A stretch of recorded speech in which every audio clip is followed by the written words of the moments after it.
係今日介紹嘅就係、香港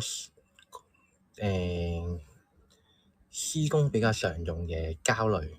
喺香港家居裝修係面對緊樓宇老化同埋潮濕嘅氣候，所以揀適合嘅膠水係裝修嘅成敗嘅關鍵。唔單止影響工程嘅質量，同埋關係到居住嘅安全。依家我哋深入比較玻璃膠、填縫膠、釘膠、萬能膠、防火膠呢類比較常用嘅膠水，針對香港特有嘅濕環境同埋多元化嘅施工需求，提供比較專業實用嘅選購建議。無論係應對颱風季節嘅浴室防漏，定係細單位嘅無鑽孔安裝同埋日常嘅修補，都可以協助你根據具體嘅施工場景揀最適合嘅膠水產品，令到家居維修事半功倍。玻璃膠防水密封嘅專家，玻璃膠係專門為咗潮濕嘅環境設計嘅密封膠，主要係用喺防止水分滲透，十分適合香港呢種高濕度嘅氣候。佢乾咗之後會形成一種彈性嘅防水層，黏合力強，可以有效密封接縫。香港強調有生態友好嘅玻璃膠，減少 VOC 排放同埋提升耐候性。佢主要用途比較適合用於浴室、廚房呢啲比較濕嘅區域，例如浴缸嘅邊緣、洗手盆嘅四圍、新盤嘅接縫、窗框同埋玻璃嘅安裝。無論係廁所防水定係廚房嘅防漏，都可以發揮出色。特別係香港颱風季節嘅時候嘅防止滲水漏水，佢嘅特性就係防水嘅性能優異，防霉嘅效果強。咁玻璃膠就分兩大類嘅，一種係中性玻璃膠，咁佢嘅氣味就溫和，冇腐蝕性，咁就適合金屬、石、鏡呢類幾種嘅材料。咁就喺香港嘅話咧，我哋就會特別推薦防霉嘅款式，咁就會比較好用啲嘅。另一種就係酸性嘅玻璃膠，佢嘅黏性就比中性更加強，但係佢乾固化嘅時候咧，即係乾嘅時候咧，就會釋放一種酸醋嘅味道，同埋有腐蝕性。咁就金屬嘅話就唔多，唔太適合。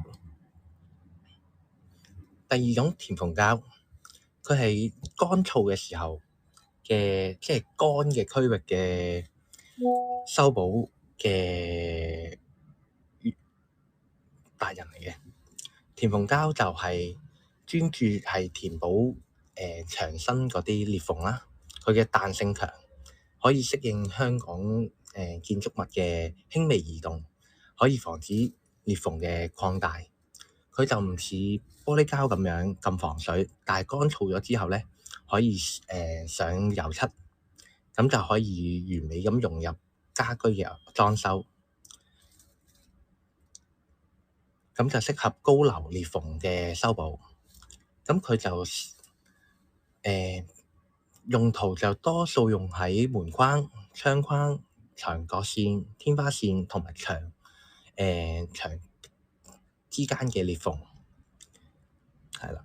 咁就唔適合接觸水分嘅區域。咁就例如浴室同廚房就唔會多數唔會用填縫膠，但係就係啲單位嘅內牆美化就會更加適合。佢嘅特性就係彈性強，可以上油漆，咁就防水嘅功能就比較弱，但係施工就簡單，可以好有效咁填補裂縫，咁就令到你個牆就整潔無瑕。佢就會令到裝修更加精緻，咁就適合追求美觀。第三，釘膠，佢係一種強力黏合劑，就去替代嗰啲釘，可以取代傳統嘅釘固定重物，咁就適合安裝啲比較重嘅家居用品。咁施工無需鑽窿，簡單快捷。多數用喺固定層架、飾物架、廚房掛架、浴室毛巾架、門套、木飾面或者全身鏡，咁就適合用喺金屬、木材、石膏板、玻璃、瓷磚等等多種材質。係啦，咁就特別適合香港我哋呢啲租貸嘅單位，咁就避免損壞個牆面。係啦，佢就特性就係黏合力極強，可以承受更大嘅負重。係啦，但係防水性能比較差。佢嘅固化時間係24小時內，唔使工具，簡單方便。咁佢嘅升級版釘膠就強調無溶劑環保，十分適合室內使用。如果我哋裝修嘅時候唔想鑽窿損壞個牆面，又想固定啲物件，釘膠係一種最好嘅方法。佢可以令到安裝更加方便。第四，萬能膠，佢係一種多材質嘅黏接專家。萬能膠係一種廣泛嘅適應性聞名嘅，可以針對唔同嘅材質去黏合，係家居修補同埋工藝製作嘅理想選擇。萬能膠係可以提供一種穩定同埋高強度嘅黏接效果，適用皮革、橡膠、帆布、軟木等等嘅柔軟材料。係啊，亦適用於多種家庭修葺嘅手工藝項目。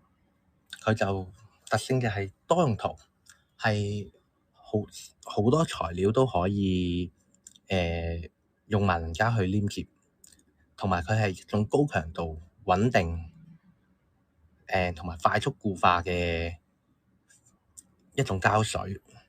可以喺短時間內黏接強度可以好強。係啦，今日介紹嘅膠就暫時咁多先。